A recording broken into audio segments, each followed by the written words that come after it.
Hello there. My name's Mark, aka the Canardian Jedi, and this is episode 79 of Holocron Chronicles. I'm joined once again. Happy to have you. You're back. You're wearing the colors. You're wearing the jacket. Charlie Carden, how you doing tonight? Hello! Oh, I'm glad to be here talking about Star Wars after having a hell of a weekend.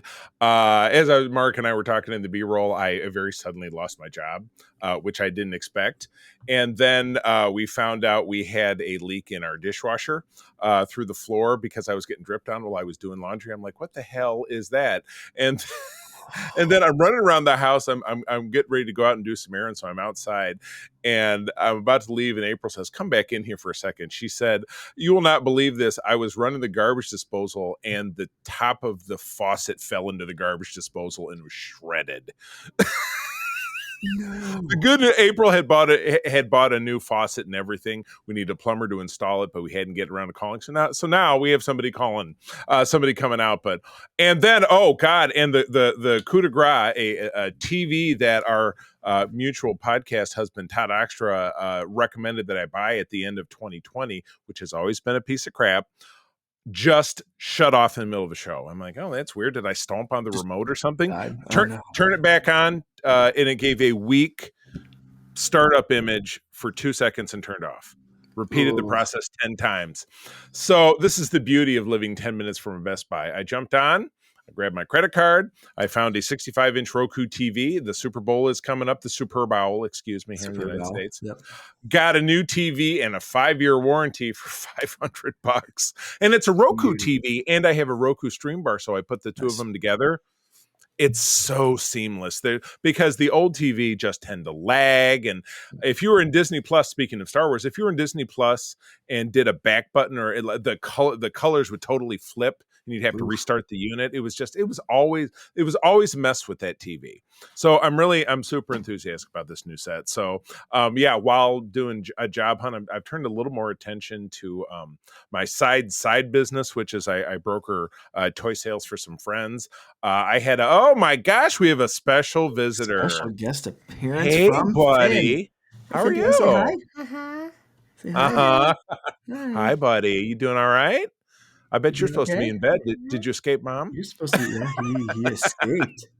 Did you come downstairs? Yeah, what is this? My toy. That's your toy. Yeah, we'll play with that tomorrow. Okay. Yeah. Do you want to go find Mom? Want to say bye, Charlie, and bye, everyone? Say bye everybody.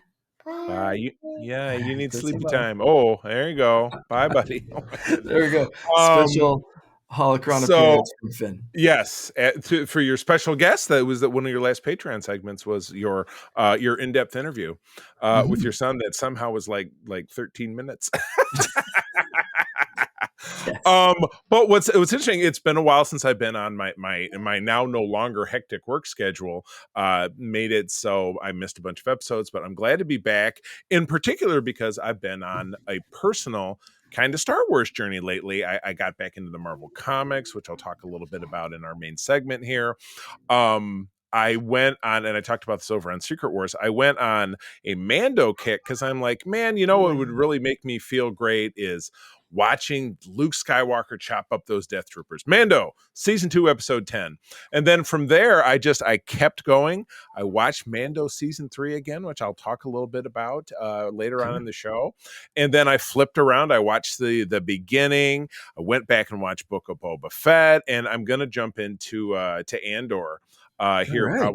probably sometime this week. The Marvel comics were the big one. I'm caught up. Marvel Unlimited, Mark. I know we've talked about potentially doing some comic arcs, but Marvel Unlimited always has everything 3 months or older that's current, and then they not only have all post 2015 canon Star Wars content, but they have I believe almost all of the legacy expanded universe stuff going back to Marvel's first run in 1978. So I'm jazzed about the comics. I watched that. I tuned into a couple of movies as well. I think I watched New Hope and Empire again. I'm kind of on a Star Wars journey right now. So how fortuitous that here we are talking about what the last year has been like in Star Wars. That's amazing. We're actually we're on our own Star Wars kick as well. So my whole household had COVID last week. Fun! I kicked things off, and everyone else caught it. Still have a lingering cough, so pardon my quick mic muting. So we were all off. We were all stuck in the house, and it had been a while since we watched Star Wars. And my wife, for some crazy reason, who's not always like the biggest Star Wars fan, said, "Hey, do you want to watch Star Wars?" And I said, "That the answer to that question is always yes. What do you want to watch?" Does a bear take a Reader's Digest in the woods? Exactly. So we started chronologically. And we're watching everything. So we watched episodes 1, 2, and 3, and now we are on Obi-Wan Kenobi. Oh, and wow! I am so happy to say that she's hooked on Kenobi. I love it. Kenobi was another one that I did watch recently because I had to go kind of on this journey of rediscovering this and kind of applying some very Star Trek like 6 minutes 19 seconds for Star Trek reference. This very Star Trek like reference that Jen Watson and I talk about over on Code 47 is that with any long running franchise, Star Wars being no exception, there are things that are universally beloved. There are things that are somewhere in the middle. And there are some that a more casual fan despises. So for a long time, Jen and I were doing a segment called Good and Bad. We pick, she picks a good episode, I pick a bad episode. I pick a bad one, she picks a good one, and it's a segment, which we've kind of gotten away from. And now we're debuting a new feature in the first segment of our show next time. You'll have to tune in. But, even Jen would say, well, I struggle to choose a bad episode because there's something in all, trying to bring the point back around, there's something in all of it that I love. Even if it's a terrible episode, there could be a great scene between two characters that results in some great character development or great relationship development between those two characters. Even if the plot of that episode is terrible or the most memorable thing in it is a character that I can't stand, I'm still going to find something to really enjoy about it. And that's where I tried to go. That's where I tried to go with Mando season 3, which I complained about. That's where I tried to go with Book of Boba Fett. And I had some success finding things to enjoy about this show after a lens of now almost 2 years. No, over 2 years. That dropped in December 21. So it was on in basically the first quarter of 2022. So that's 2 years ago. And really kind of experiencing that as something different. But anyway, I will. Yeah. So, I'm kind of on this journey and finding different ways to appreciate it. But anyway, yeah. That's exciting.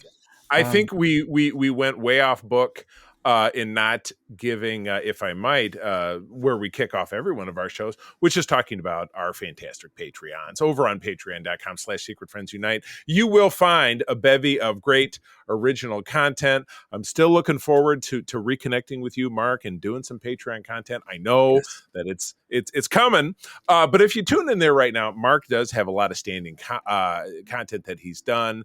We've been doing it for a little over a year now. I've got a show that I really enjoy called The Facts of Geek Life, which myself plus a guest take a classic series, genre, or sometimes otherwise. We take a season of that series, and we take 3 or 4 episodes, and we have a good time talking about it.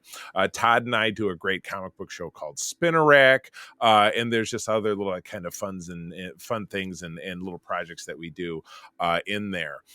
So when you do visit patreon.com/secretfriendsunite, you can get a 7-day free trial to sample our content. And if you like what you hear, please feel free to stick around. We'd like to pay homage to some of our top Patreons and the Friends with Benefits level. There's Corey in HD, John Sedorf, the awesome Phoenix Sisters cosplay, and Brendan Myers. The BFF level is our top tier, where we have the awesome Nias family, Sean, Stella, and Henry, my friend Missy Merchant, Matthew Keel, longtime friend of the show, and the Asian Sith mistress and associate of yours. Another episode I sadly missed. So I look forward to having her back at some point. So, but anyway, as I said, visit patreon.com/Secret Friends Unite.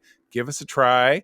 We also have a separate Patreon channel on our Discord where we like to bounce ideas, show ideas, and let Patreons tell us what they want to hear. So there's all kinds of fun perks. So you can find about all of that on the website. We would love to have you on board. We love doing it, and we want you to be a part of it. Yeah, speaking of Patreon, I did not expect my wife to like Obi-Wan Kenobi so much. And I'm talking, she's hooked. We're 3 or 4 episodes in right now, and she's like, I need to watch more.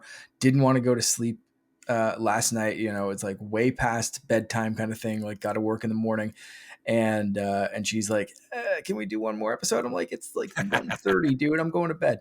Like that kind of hooked, needs to know what's happening with Leia and Reva and everything. I might pitch something to her just to do like a Star Wars or even at least just Obi-Wan recap. I'm going to pitch that to her and see. Just to, and having it be just 6 episodes, you can talk about it like you talk about a movie. So you could do that in an hour, an hour and a half. Yeah, I would totally be interested. The same way that April and I do our Bad Trip to the Movies with the Cardins, which being that I have a little more time on my hands these days, that's a bi-monthly show, but we might actually do it a little bit more often. We have a great list. We saw such a bad movie in the theater last week. It was The Beekeeper with Jason Statham. Oh my God. Yes.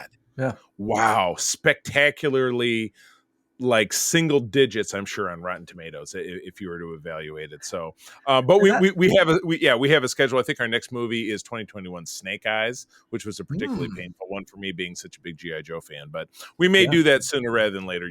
We will see. But anyway, that'd be fun. I would love to hear the two of you guys do a show. So, so we get to skip all of the regular rigmarole because we don't have a guest to kind of pick their brain and get to the center of their Star Wars soul. So it's just the two of us. So what are we going to talk about today? So today, every other show that we have, or at least the co-op mode and Secret Friends Unite proper Prime, we do award shows, and we've never done an award show. Chronicles. I skipped it on Code. Maybe next year. But I mean, we just have such kind of a regular format that it just didn't occur to me. But yeah, break the molds. Definitely. So that's it. So I thought it'd be fun for just the two of us to kind of take a look back, because we already did the looking forward, what we're excited about, what we want for 2024. So maybe we did that in a weird order. We should have done this one first, but here we go. Shoulda, woulda. So, who cares? Exactly. So we're going to do a little breakdown of some things that happened in 2023, give our personal favorites, and maybe for the top one, I think we might have a bit of a consensus of the best thing, official Holocron award for the best thing of 2023. Yeah. But we'll see that. So we saved that one for last, but let's just kind of start these how they were, and we'll just talk about our favorites. So the biggest news story announcement kind of thing for 2023. What do you have? You have. I already see you're starting off with an editor's note. Yeah, I didn't go back and look, but I feel like this might have happened in January, but I still have a vibe of I think it's the biggest news that has happened, let's say even within the last 12 months, is the Grogu Lorian, the Mando and Grogu film. Now, Star Wars films, it's been 5 years since there's been almost 5 years since there's been a Star Wars film in the theater. And that was after having 5 films in 4 years. Because, we went from The Force Awakens all the way to the Rise of Skywalker. That was from 2015 to 2019 with the trilogy, and then 2 standalone films in the middle. And now we've had nothing. So, but what we have had is an abundance of we're going to make this thing, and we're going to have an X-Wing movie, and we're going to have a older than the Knights of the Republic movie, and we're going to have this thing and that thing, whatever. And it just got to be, we just got very desensitized to it. You know what I mean? And really the only way to turn that around is for something to actually go into production, which to my knowledge has not happened. Let's of course not forget the SAG-AFTRA and the writer strike that took up 6 months of 2023, which made it difficult really for anything to get out there. But my excitement of enjoying The Mandalorian, which I was talking about previously, coupled with the fact that The Mandalorian is just a very transformative franchise within the franchise that launched Star Wars into TV proper, not to discount the Clone Wars, but that's the animated, particularly the 3D Live animated, action Star it's Wars a very TV. very different animal. But The Mandalorian came on the scene to universal love and acceptance. I've not met anyone who enjoys Star Wars who isn't just nuts about The Mandalorian, and in particular Grogu, Baby Yoda, the child. He's right over my shoulder. There he is. My wife is crazy about Grogu, which is why our son purchased for about a 2-year period anything Grogu related that he saw, which is why there's a Grogu here. There's a Grogu by my front door. There are several Grogus in my wife's office. There's a lot of Grogu artwork in my wife's office. It's just, there's a lot. Nice. But my son is also, his fiance works at a Goodwill. So I got a lot of Star Wars stuff from him from Goodwill, including I have this like Mandalorian stand up over here, or excuse me, I have a Gamorrean guard over there, and I have a Funko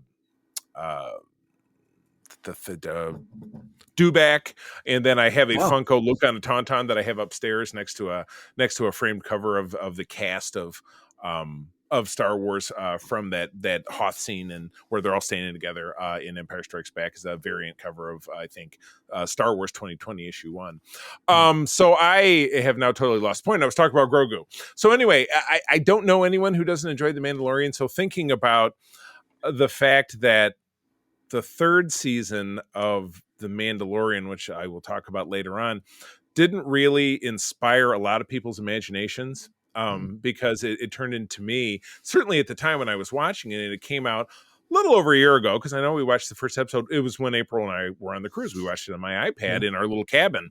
It didn't fire a lot of people's imaginations, because you're coming down from a high of Luke Skywalker chopping up a bunch of robots, and then leaving with Grogu, and this ending that I still can't watch without crying. I mean, I probably never will be able to, because it's just so when you see the man, Din Djarin with tear coming down his face, I think you have to be clinically dead not to have an emotional response to that. It's pretty serious. Yep. So to think about that on the big screen, and whatever that means as far as moving parts that we've seen in Ahsoka or Book of Boba Fett, or Mando and Grogu's appearance in the Book of Boba Fett, what that really means is, as a fan, holds you captive to your imagination. It's exciting, but I still don't want to open my heart up to the fact that this is like the 5th movie they said they were going to make, and we have nothing.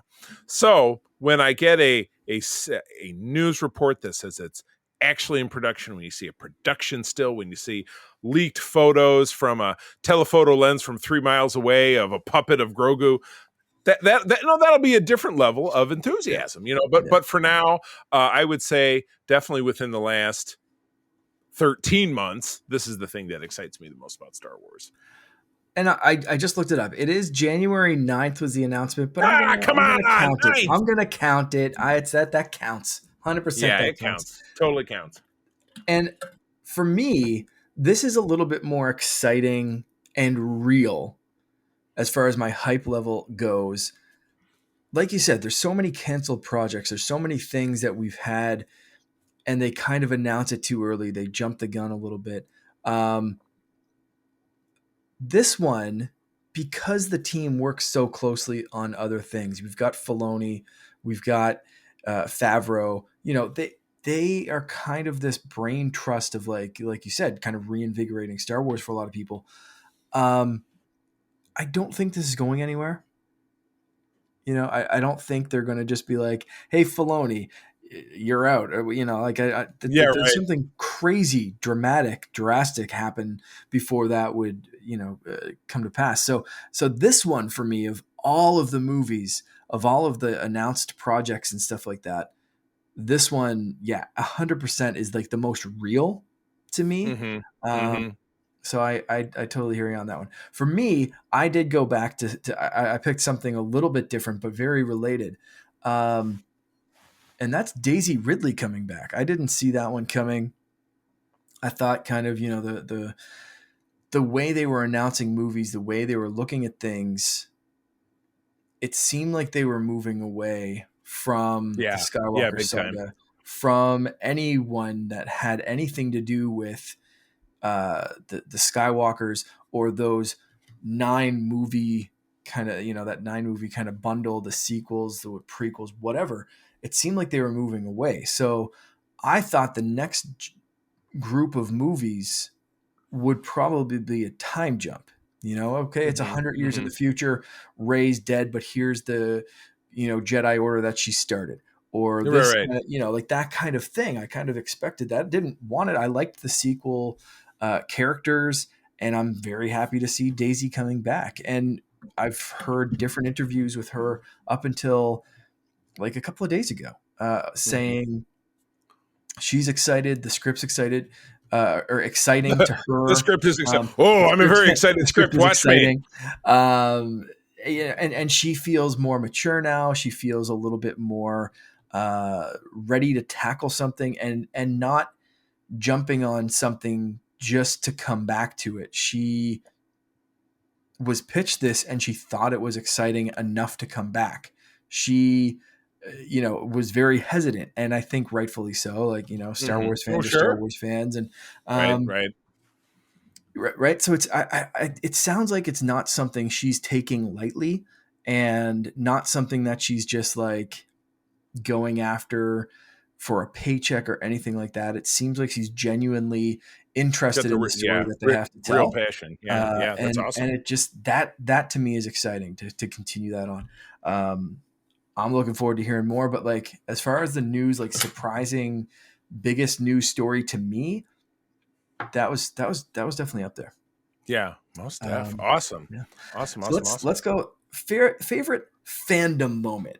And I know, like, both of us, we purchase different things, we go to different cons and meet different people and all this kind of stuff. I want to hear like your favorite, just like, thing that you did with other fans, or in the fandom. What was your like top geek out fan moment of the year? I'm trying to remember when did Andor come out? That wasn't last year, was it? Andor was last year. Yeah. Andor was last year. Okay, I'm going to amend mine because I actually saw two Oh wait, no. Star. Andor was No. 22 or Oh, 23. okay. Then I cannot amend what I say, because I was thinking of two different Star Wars films that I've seen in the theaters in recent years, since they've been around. What do we find? When did Andor come out? Are you Andor, looking at the it? first three, September 22, the remaining episodes through November. So just at the tail end Okay, of 22. gotcha. So that's not what I'm thinking of. Because if we were doing this in 2022, I would say Rogue One in IMAX was something I saw at the end of 2022. That was Mm. fantastic. But for the 30th anniversary of 40th anniversary of Return of the Jedi, that was back in theaters, and that was, that's a seminal moment for me as a fan, because in 1983 I was 7. Mark was -1, if I'm not mistaken. So I was in second grade, third grade, second grade, and my mom did the cool mom thing of taking us out of school in the middle of a week so we could go see this movie at the movie theater at Eastland Mall in Harper Woods. It was adjacent to my hometown of Grosse Pointe, Michigan, and it was incredible. It was incredible. It was the first like big story. You were seeing something coming to an end, because it was only a couple of years prior that the Indiana Jones, what ultimately became a trilogy, began, but we only had one movie at that time. And so this was my first experience as someone who takes in media of a a trilogy of films, kind of a 3-act play, your beginning, middle, and end. So to see this again, and The Empire Strikes Back, or excuse me, The Return of the Jedi, so epic, particularly in its third act with your big Death Star battle and the father versus son lightsaber battle. Just to see that as it had been seen back in that time is an unmistakable experience for someone in particular who is seeing it through the eyes of a child because they saw it as a child. So that was that always very impactful experience. Yeah, Rogue One, as I was thinking of seeing, was just because it's, that has nudged Return of the Jedi out of my top 3 since it's been out, because it's such an incredible film. But again, that was 2022, so my 23 is such a mire with that because half of it is missing because of the writer's strike. Yeah. Just in our minds, just that we all took a deep breath. So that's it for me. Awesome. Similar, like my, the years kind of blending together. I would have one that's a recent one. So I'm going to throw this in as like a go check out Instagram kind of pitch. I did a collaboration video with a wonderful couple from California that goes by Balance of the Forces on Instagram. I heard this audio, the Yeet Skirt audio from the SNL skit with Timothy Chalamet. And I just thought that would be a funny audio for a Star Wars spin on it. So I made up this little mock video and I sent it to them and said, like, would you guys, instead of using the clip from SNL, would you guys like to be Anakin and Ahsoka driving Obi-Wan crazy? And I'd be Obi-Wan. So I play the straight man in this, just doing reaction shots to these two space wizard goblin children, just being as unhinged as possible. They have a very, very intimidatingly large following, and they were so cool to work with. And the video's got almost 500,000 views right now. Oh my God, which is insane. And famous. They were so fun to work with. So if you haven't seen the video, check that out because those two are just hilarious. They give it their all and get so into, first off, amazing cosplay, but just also nailing the mannerisms and the lines and the lip syncing, the SNL skit. You got to see these two go at it. Yeah. And then awesome. I'm just in there kind of shaking my head and that's whatever. But like these two are just crazy. And it's going to hit like 500,000 by probably that's the end. Wild. It's crazy. That's wild. And there's another fun skit that I did with another crew there that I just posted yesterday, something like that. Anyway, but that's all this year. So last year, I'm going to go with meeting and interviewing Timothy Zahn. But of course, pretty awesome. And going to cons and doing like cosplay, dress up, that kind of stuff as like, a pirate Jedi and all this kind of thing. Like that in general, that whole thing was just amazing. And meeting other Star Wars people and people dressed in like full Stormtrooper and Mando armor and like all that kind of stuff, and like other people with lightsabers and just like tall, like Wookiees, like full on like tall Wookiees and stuff, just crazy. But like doing all of that and then meeting Timothy Zahn, like Halcon and Capricorn were just crazy, but Halcon specifically for Zahn's appearance and brief interview. So cool. It's been a great little bit being a Star Wars fan for me. You bet. It's really neat.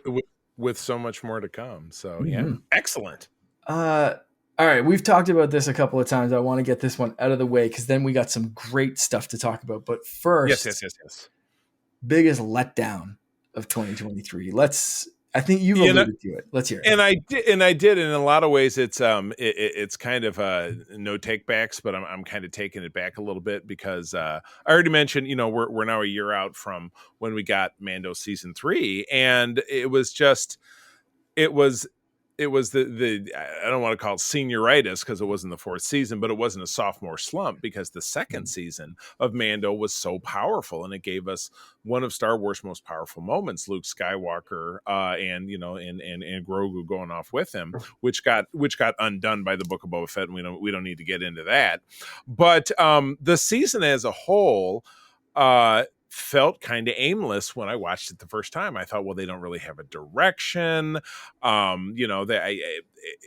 Everything that was so powerful about the finale of season 2 was taken away because Grogu ultimately decided just to come back, and that was really disjointed because that happened within the Book of Boba Fett. So I was already a little sour going in, but then at the time I just didn't really feel like the season took the reins or had much of a chance of achieving the pinnacle, which was done in that season 2 finale.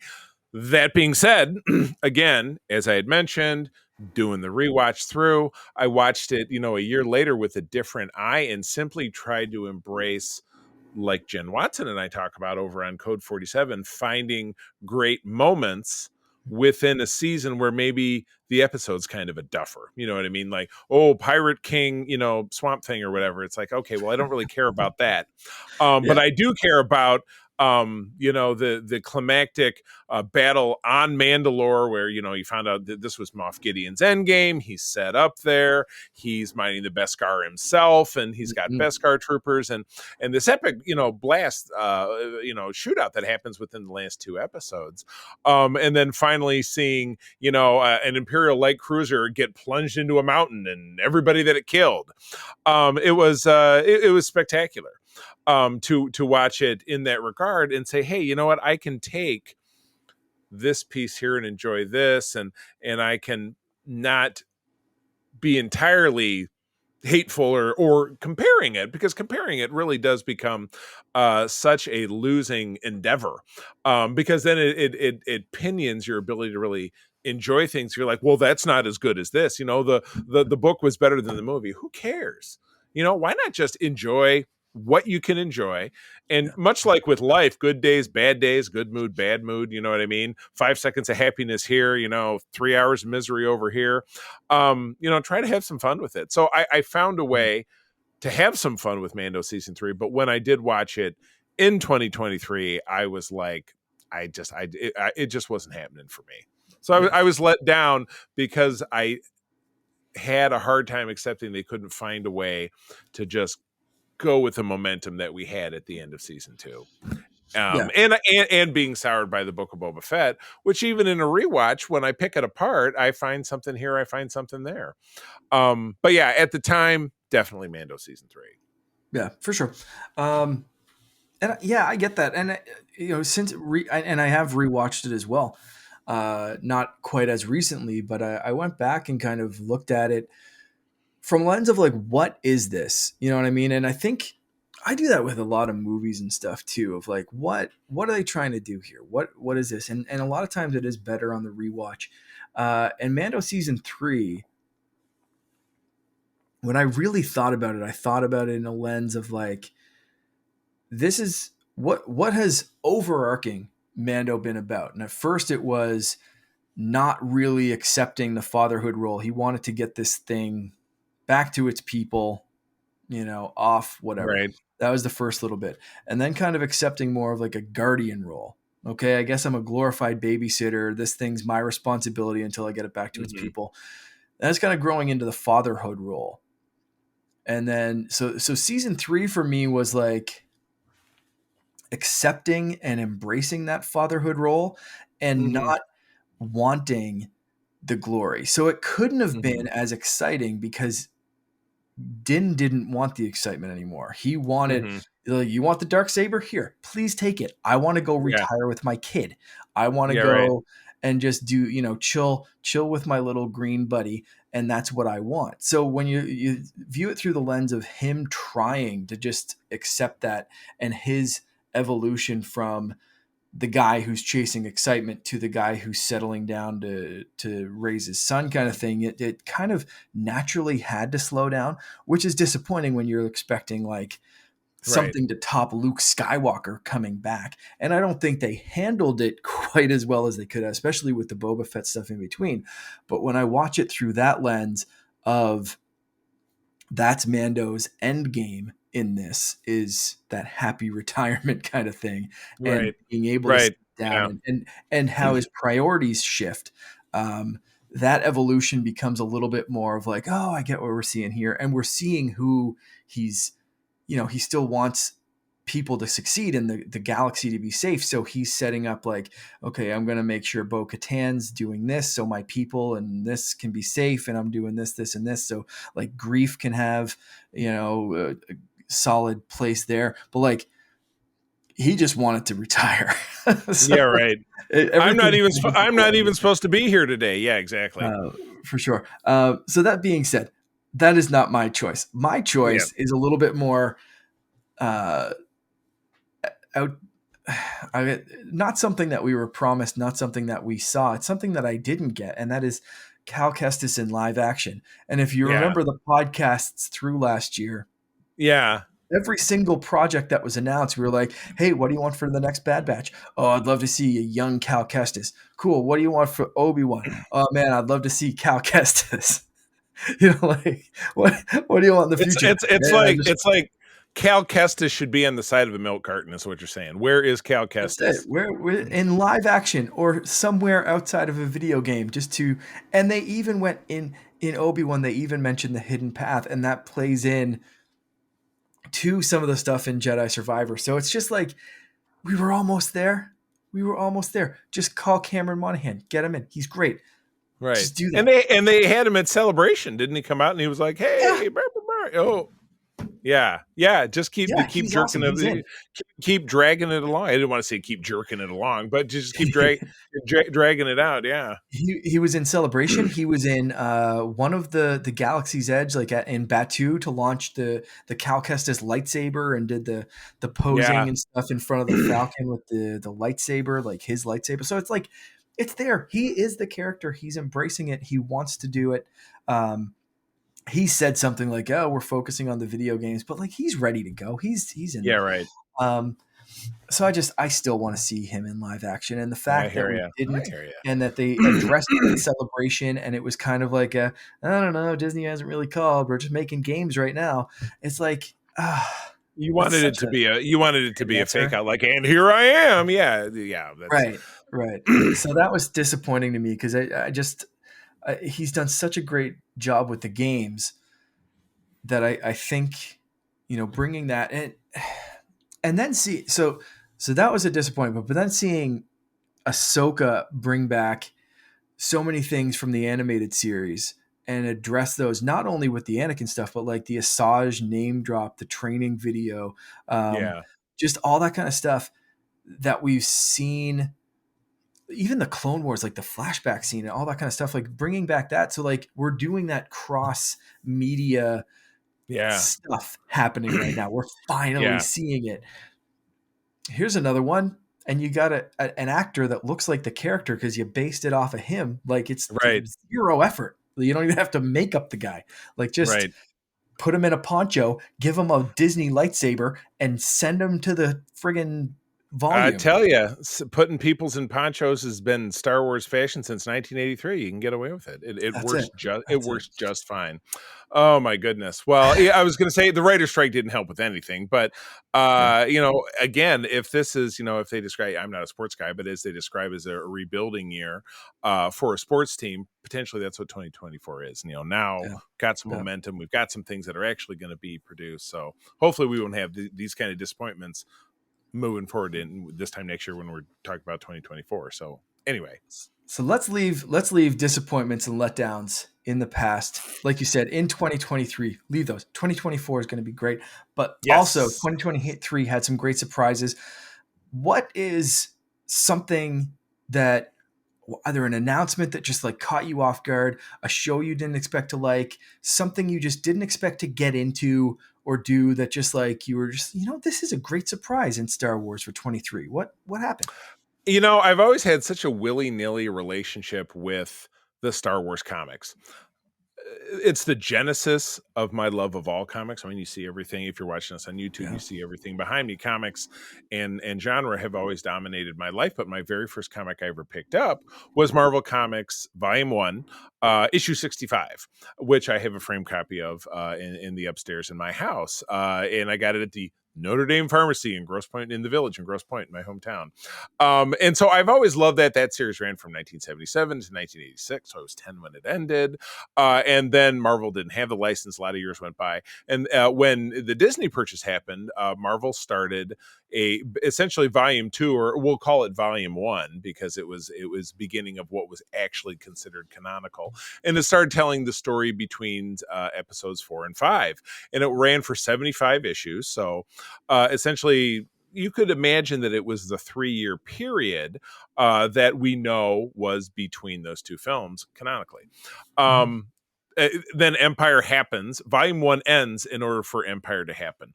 Volume 2 begins immediately following Empire, and that happened in 2020. And it was broken up a little bit by COVID for 3-4 months. But I've always followed it. But I get to the point that I just get a little exhausted, because they're picking away at this thing and that thing, and something crazy's happening to these guys every other day, and so I'll go in fits and spurts. But I came back to it maybe 2 months ago, and I had maybe 2 years worth to catch up. Maybe I hadn't read anything that was in 23 or 22. And there were some really exciting adventures contained within those 12 to 20 or 24 issues that I read, it being a monthly series, involving the desperate efforts by the rebellion to find a new source of fuel. And you get Laura Dern's character from The Last Jedi as a young woman as part of that squad, and the fact that she had a fling with Lando, which I thought was crazy. And you find Luke, he has an interim lightsaber, a yellow Guardian lightsaber, which I know we've talked about that before.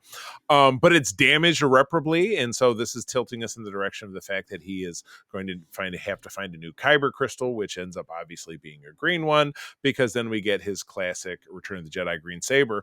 But you get the story of that. But one of the more engaging ones, and there was a crossover event that I've not read the end of, because I read an issue just this week, which would have been last October's issue, so that's the most current one that they had, that there was this dark droids going on where Lando is on a desperate quest to repair Lobot, his best friend, who is cybernetically enhanced, but he was damaged. And if they don't find this particular droid, which is captive in Jabba's palace, Lobot will die. And there was a whole miniseries spanned off of that, which touched the other comics in the series, plus a 3-issue miniseries. So Dr. Aphra was involved somehow. Darth Vader was involved somehow. I haven't read all of those, but I will. There was also, and outside of that, I just touched upon very briefly, and Mark, I talked to you about this. Maybe we'll talk about it in a future episode if we go that way. But there was a series of one-shots built around Return of the Jedi for the 40th anniversary. And I read the first one today, which was called Rebellion. It was about a story involving Mon Mothma, and I really enjoyed it. The writer's strike didn't hurt the regular production of Marvel Comics. So it's some Star Wars that you can get every month, or in my case, if you let it slide, you can read a bunch of it all at once. So I was really happy with that. And again, it's generally thought canonically that the period of time between Empire and Return of the Jedi was about a year. So part of me doesn't love that they're trying to pack another 40 to 70 issues into 12 months. But you know what? It's space, and who cares? And it's just fine. So you just kind of gotta let it go. But yeah, no, I was enjoying that. And again, Mark, I know that we had talked about maybe working that into our show, this show here, while we're interim between new content.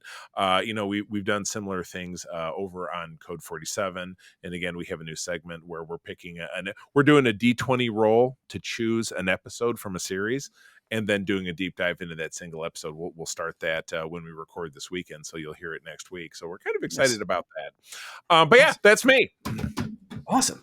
Mine, a little less like history kind of thing behind mine, but I didn't expect Vision season 2 to go where it did. I really Mhm. expected that to be, this is like Star Wars anime. You know, like it was just Right, let yeah, the based on the first season, Japanese, yeah. kind of like season 1 was so like, here's some Yeah. Japanese studios, they're doing the anime thing. That's what it is. And that's kind of what I expect, is like Dragon Ball in space. And here we go. And it's kind of a weird little cool kind of offshot for people that like that. It's the Animatrix. It's that kind of thing. Um, and when, so season 2, if I had a guest, I was like, and I think we talked about it here. I wanted season 2 to happen. I thought it was interesting. I liked season 1. I wanted to see kind of what else these kind of studios could do. And they dropped season 2, which wasn't the surprise. The surprise was the amount of varied studios, Right. varied art styles It was like getting a away from anime. like a rainbow of it's Yeah. something different every day. It's like, it was like, it was like Lucky Charms. It was like, no, it Kiss was. the Think Rainbow. about it. That's It it. was all different It color. Yeah, was, Kiss the Rainbow. It yeah, was Skittles. It was your Star Skittles. Wars Skittles. Oops, Uh, all animation. yeah. So there was like stuff from Aardman. There was like just, Yeah, Scottish folk tale kind of thing. Like it was just right. amazing. I loved what they did with season 2. And I hope they just keep going that in that direction for season 3. Like we can still have some anime stuff, but like I want to see like an African animation studio tackle something. I want to see some, like I love what they did with that, and it was such a crazy surprise to me, Yeah, that they just said like, okay, here we've got some of the best anime studios in the world doing season 1. We could continue with that. The anime people, the anime fans will eat that up. Some Star Wars fans will eat that up. Done. Easy. Could have easily phoned it in for season 2 and just done yeah, more of the same. Instead, they went, okay, let's expand to the world and get some very interesting, different animation studios and do different animation styles and stuff like that. It was just complete shock to me. Aside from like the cool stories and stuff that we got in it, which yeah, I thought were amazing, but just the fact that they so quickly departed on a season 2 of the concept of what I thought season 1 was such a shock and such a pleasant surprise for me. So that was yeah. that. Awesome. Um, Cool. yeah, and I hope we get season 3. I'm really hoping, season 3 comes this year and they do another surprise kind of drop and just say like, here's all the episodes. They're from Right. all over the world, and here's what we did with them. Next up, favorite moment. This is like a specific scene or something that a bit of a certain piece of media that happened in a show or a game or something.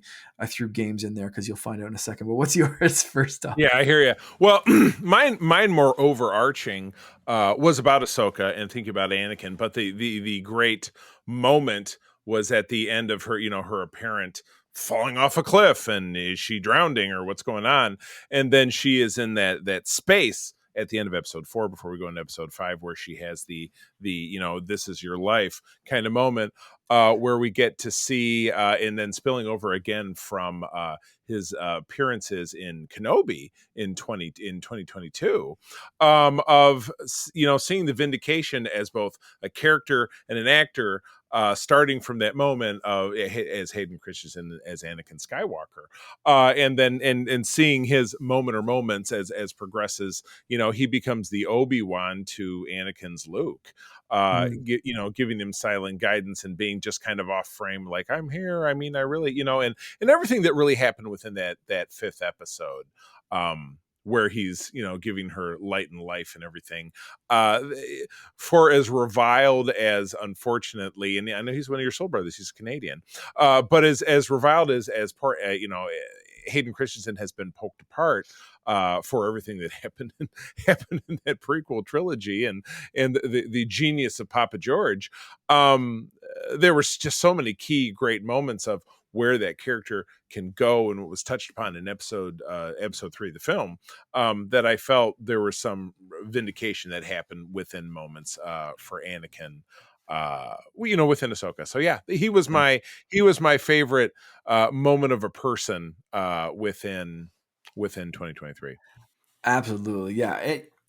I'm going with a similarly somewhat broad kind of thing, but yeah, Anakin coming back, just any Anakin, like just Yeah. yeah, even the training stuff, like I mentioned that before, like just even like just the training hollow that he left, and just Yeah. like I said, Yeah. just like name dropping like Asajj, Grievous, just any like it was like they just did that in a Star Wars live action. Holy crap! Like what a moment, Right. it was amazing. I'm gonna go into mild spoilers for Jedi Survivor for mine. So if you haven't played the game and you don't want to know anything that happens, skip forward like a minute or two and just kind of avoid this. So here that's And your this little one. this is one. This is the Cal Kestis. That's the second game, correct? Yes, So that yes. because I've not watched the movie for that one, but I'm okay. Okay. If so, And please go I'm ahead. going to be pretty vague. I am going to be pretty vague. So you don't have to skip. I'm going to allude to some twists. I may say a character or two that pop up in the game. I'm not going to say what happens. So just, mild spoiler warning, but I wanted to give something just in case someone's like, la, la, la, I wait for it on sale. Which I know, Right. I totally get it. Also, this was my game of the year over on co-op mode. We just did our game of the year awards with Yeah. Todd and his son Logan. Yeah. This was unanimously pretty much like throughout the group. Todd and Logan didn't have this as their number one choice, but so many people, so many listeners, so many people in our Discord group voted for this for their number one game of the year that it became the co-op mode overall game of the year. So congratulations to Jedi Survivor for winning that. It was quite the game. Yeah, I my favorite moments in this game were the twists. I expected this to go in one way. It went in several opposite directions. People that you thought were allies weren't. People that you thought were like the main villains weren't. Uh, it Wow. was very twisty, very unexpected. I did not see a lot of the stuff coming that happened. And there's one big surprise show up. Vader showed up in the first game. I didn't expect Right. them to bring him back. I may have been wrong. And then Only one way to find out. some craziness happens that I'm not going to Uh-huh. spoil here, but that Uh-huh. was an even bigger shock. Yeah. Of like, okay, cool, you can bring Vader back, but the stuff that happens and what Vader does when he comes back and how he comes back into this little story utterly shocked me to my core. And then the way that Mm. this game ended was another just massive shock of like, holy crap, like they just did that. That just happened. Um, Wow. so again, I don't want to do too many like specific spoilery stuff, but like That's watch good. a cutscene with the of this game. Watch the Yeah. cutscene Yeah. stuff. Watch a Most playthrough, def. whatever you want to do, or play it if you're a gamer. Yeah.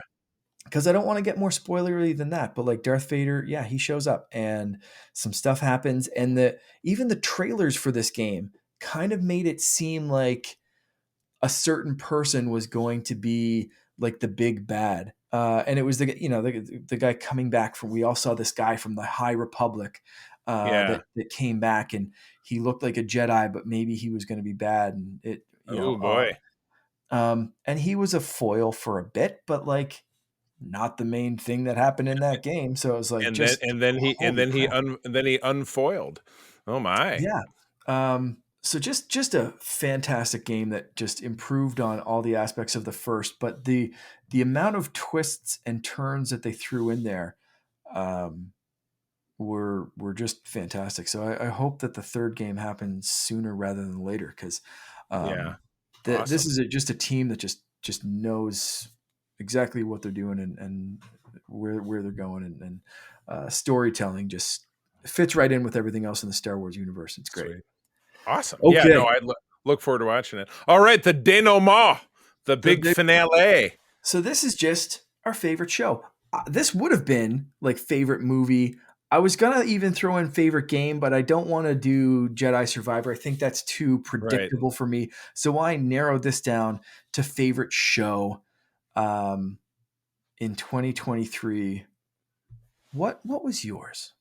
Being that we had two pivotal ones to talk about, and I did we just have the two? Was there besides Visions? I guess Yeah, we it's had kind of Visions as well. the two core ones. Okay, yeah. I feel like it's a two-man two-way tie because while I stand by my choice, I also stand by how I referenced your main choice earlier on in the program. So I led with Bad Batch 2, which actually goes back to also, here's something I didn't really think I was going to be crazy about because I found the first season to be kind of generic. It's like, oh, good. They're on a mission of the week. It's exactly like The Mandalorian.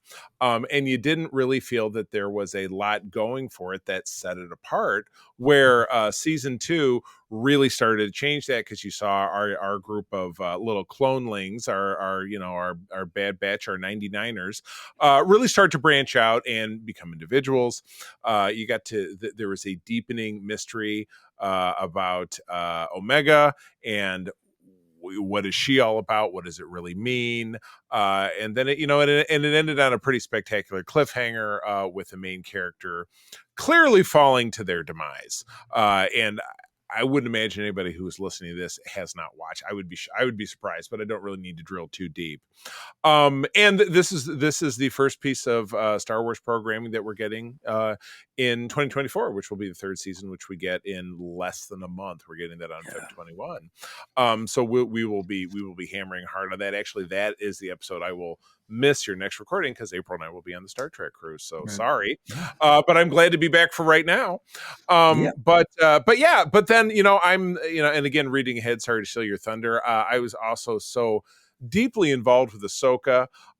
We talked about it here. We talked about it over on SFU Prime. The best bits of Ahsoka in a lot of ways had to do with the recharacterization of what everybody else was up to.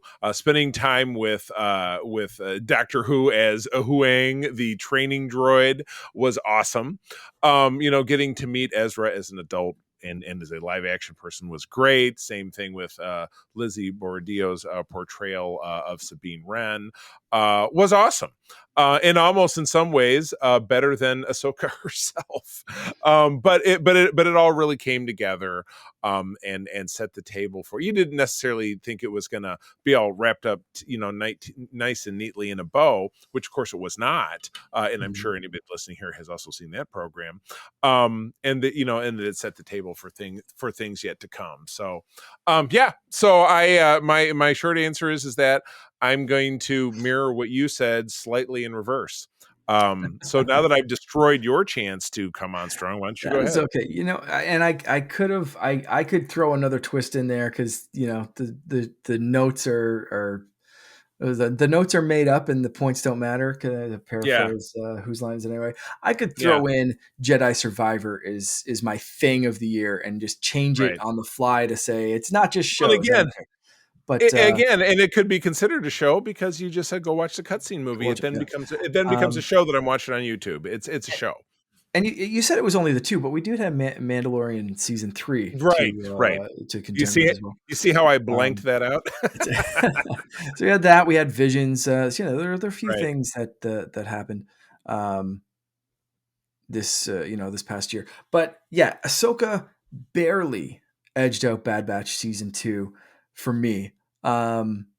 Just because it was so satisfying to see all those characters in live action, so satisfying to see Hayden Christensen come back and have his kind of Day heyday. his day Um, in the sun. yeah, Heyday for yeah, Hayden Christensen. um, yeah. It was such a satisfying show, and I love Jedi lore. I love lightsabers. I love all that kind of stuff. I love the Force lore specifically, and this diving into not only Jedi, Sith, but also other is Yeah, really interesting for me. Jumping right. in, hinting at a little bit more of the Mortis gods, which is something that I'm like, they can do that kind of weird shit in Star Wars animated, but you don't always expect them to do it in live action. You expect live action to kind of keep things, I'll say, somewhat ish grounded, Yeah. especially coming after like Andor and stuff like that, that were pretty grounded, or even Obi-Wan Kenobi that was, Yeah. like fairly kind of like, yeah, there's like the Force and lightsabers, but at the same time, Right. it's like pretty grounded. It's, psychological issues and that kind of stuff. But like, um, this one was like, yeah, very much like they're hinting at some like crazy stuff that you needed to watch like 7 seasons of Clone Wars to fully get and Yeah. appreciate. And it's like for them to do that kind of stuff with live action Star Wars, it's just unheard of. But as a Yeah. fan of everything, it's just like, yeah, this is what I want. Come on, let's Yeah. go. Right. Um, But at the same time, I think telling a story that again, someone perhaps not as steeped in the lore could enjoy in its own absolutely, way, and absolutely, then and again, the probably challenge with all genre anything. Star Trek Lower Decks is a great example. You watched an episode. I We watched a didn't couple. really drill. Yeah, awesome. But Yeah, again, you were able, I would imagine, to enjoy it, which is why yeah, you watch more than one, because it's fun. Now, yeah. Todd, on the other hand, says, "Well, you have to, like he was finding ways to fight not liking it because, like, oh, Mm, it's too steeped and it's too. It's like it is, but it's one of those like, hey, I get the joke because I get the joke. But other than mm, that, what these and again, I have met all of those actors, and I'll actually be seeing several of them on the cruise because they're guests cool. on board. And Tawny Newsom, who's Beckett Mariner, met her a couple times, and she is delightful. And she's going to be on the cruise again, so I'm really looking forward to that. But again, I think a layman can enjoy that because it's funny. Because Yeah, funny is just funny. So again, people can appreciate Ahsoka because there's some wicked ass lightsaber battles, and you can tell who's good and who's bad. But you don't need to know that when Balin is standing on these Mount Rushmore statues at the end, and one of them is kind of crumbled, and there's a distance. Go, you can watch your new Rockstars video with Eric Voss, and he can break it all down for you. right. But you can also look at that and say, "Wow, what a great visual!" And Yeah, it that's a cool feels like shot. Yeah, yeah, it feels like it means that this character is at a crossroads, and he's standing amongst these ancient ruins and trying to figure out what comes next. So yeah, I yeah. don't feel that it was And limiting. And it Yeah, I don't was feel that it it was was limiting. just, it's like a pointing, right? Like he's standing on a finger, it's Yeah, pointing. He's like you can watch that as someone who's never watched something in Star Wars, and you're like, well, I guess that's pointing to where he has to go. right. That's the Or yeah, continuation of his journey, right? It's right. pointing him in Exactly. a direction. It's It's very much the painted on the wall. It was like yeah, this like guy's looking towards his destiny, his future. mhm, That's not you don't need the decoder ring for that. You don't need to watch 17 seasons of animated yeah. show to figure out that this means something. What does it mean? We'll find out. That's why you should Yeah. keep watching. Yeah. But that being said, Bad Batch season 2, again, I have to give that a close second, and I think that we'll call that one our favorite show. I'm more than happy to concede Ahsoka to vote Bad Batch season 2 as the Holocron Chronicles like show of 2023, because it was so excellent. They dove into each of the characters, and we got to know everyone, and we got ups and downs, and uh, you know amazingly close character moments and epic big action scenes all in Right. the same season. So I am crazily excited for season 3 to start, and Big time. Oh my yeah, goodness. it's gonna Yeah, be good. absolutely. Yeah, Absolutely. Cool. Well, all awesome. right. Well, thank you for everyone who competed. Round of applause. I'd like to thank the Academy. Woo! Yeah, golf clap for you all around. Yep. And that's a wrap for us. So yeah, we do have another show before you will sadly be talking about the beginning of Bad Batch without me. I hate to say it, Yeah, but we and have then to. we have some ideas about what that's be, but if you're listening to Yep. this right now, it's a surprise. We're not going to tell you. It's going to be a big surprise. But anyway, friends, thank you as always for joining us. Mark, you're the social media star these days. Where do people find you out there?